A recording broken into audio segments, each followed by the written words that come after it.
तो अब बात करते हैं योगी का। योगी उक्त योग का अनुसरण करने वाला योगी कैसा होता है? तो शिववीरो वीरान प्रजनयन परिहय भीरायस्पोषेण यजमानं संचगमान दिव पृथिव्या शुक्रशोचि स निरस्तसंड शुक्रश्चाधिष्ठानमसि। संजगमानों का अर्थ है संगत, यजमान रायस पोषण है कि पुष्टि करने वाला धन।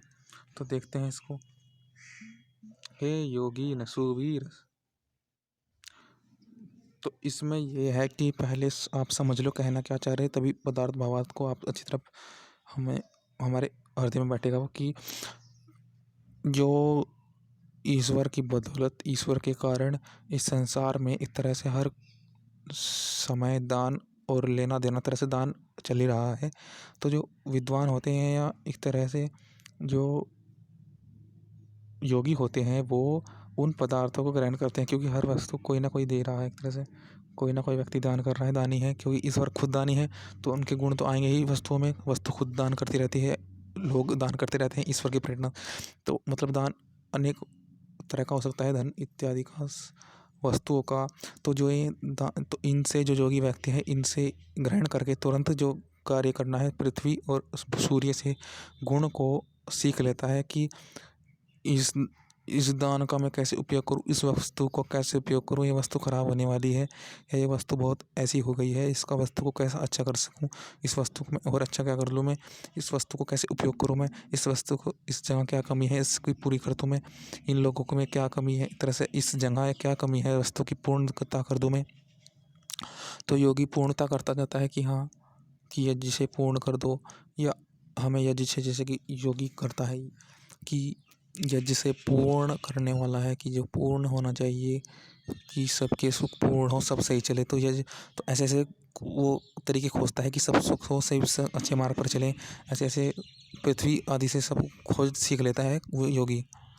तो सीखता चला जाता है और सीखता चलता है, प्रकाशित होता रहता है और स्वयं और दूसरों को प्रकाशित दूसरों को भी सिखाता है कि ऐसे ऐसे है। तो दूसरे उसको फिर वस्तुएं इत्यादि भेंट और या उसको देते हैं, दे करके फिर वो नई चीज़ सीखता है।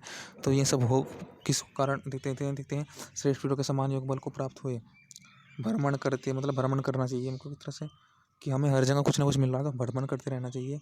धन की पुष्टि संगत होंगे फिर हम एक तरह से हमको मिल जाएगा।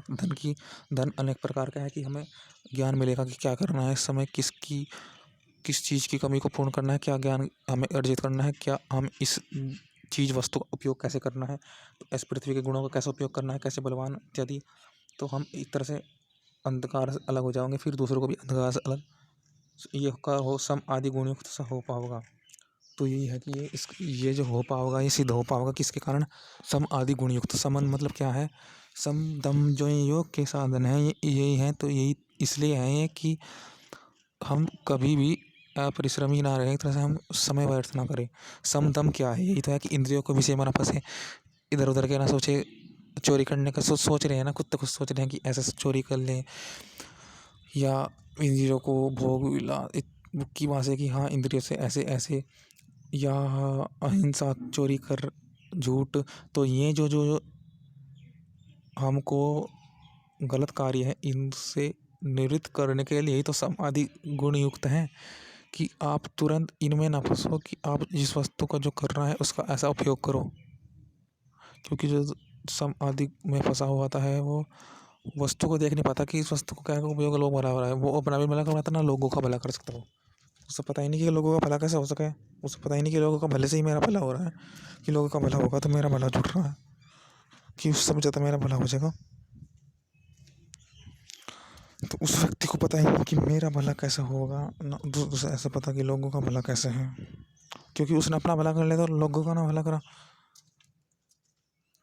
तो फिर वो फिर ऐसे ही रह जाएगा, फिर वो पीछे रह जाएगा, क्योंकि उसने अपना भला किया है।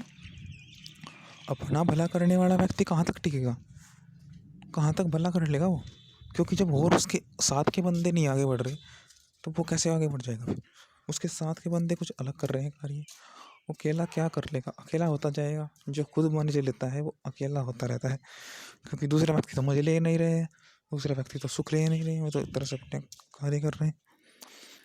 वो अपने देखो जो ये वो विषय शक्ति वाले लोग होते हैं अलग चल रहे होते हैं, और सामान्य व्यक्ति हो अलग चल रहे रहते हैं। दोनों को पता नहीं कि कब दोनों दूर होते चले जाते हैं।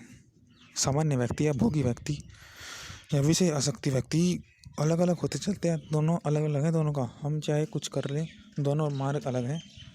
विषय शक्ति वाला हो जाओ चाहे हम, या हम सामान्य अच्छे कार्य करने वाले हो जाएं, तो ये हम बनेंगे तो हम अलग मार्ग पर चले जाएंगे। फिर हमें क्या चुनना है, हमें देखना है कि हम जो हम सामान्य कार्य करें भले के लिए, तो फिर हम लोगों के मार्ग में चलेंगे।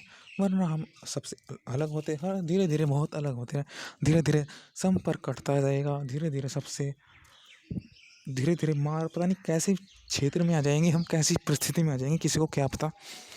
तो यही है कि जो दूसरों का भला जानता है वो अपना भी भला कर रहा होता है। असल में जो दूसरा का भला कर रहा है वो अपना भी भला ही कर रहा होता है।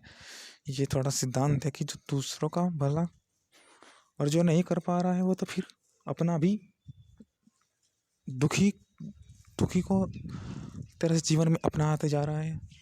और जो संपर्क बनाए रख रहा है उस रास्ते को पकड़, तो वो रास्ते में एक तरह से विस्तार होता जा रहा है। और फिर परमात्मा के पास वो एक ना एक दिन सानिध्य में, क्योंकि उसको पता है कि रास्ता किस ओर जा रहा है, कि अपना सुख बढ़ाते जा रहा हूँ मैं, कि मैं इधर उधर का क्या करना, मुझे तो देखना है कि हाँ कि व्यक्ति ये इनका सुख है, ये ऐसा ही कार्य पर जा रहे हैं।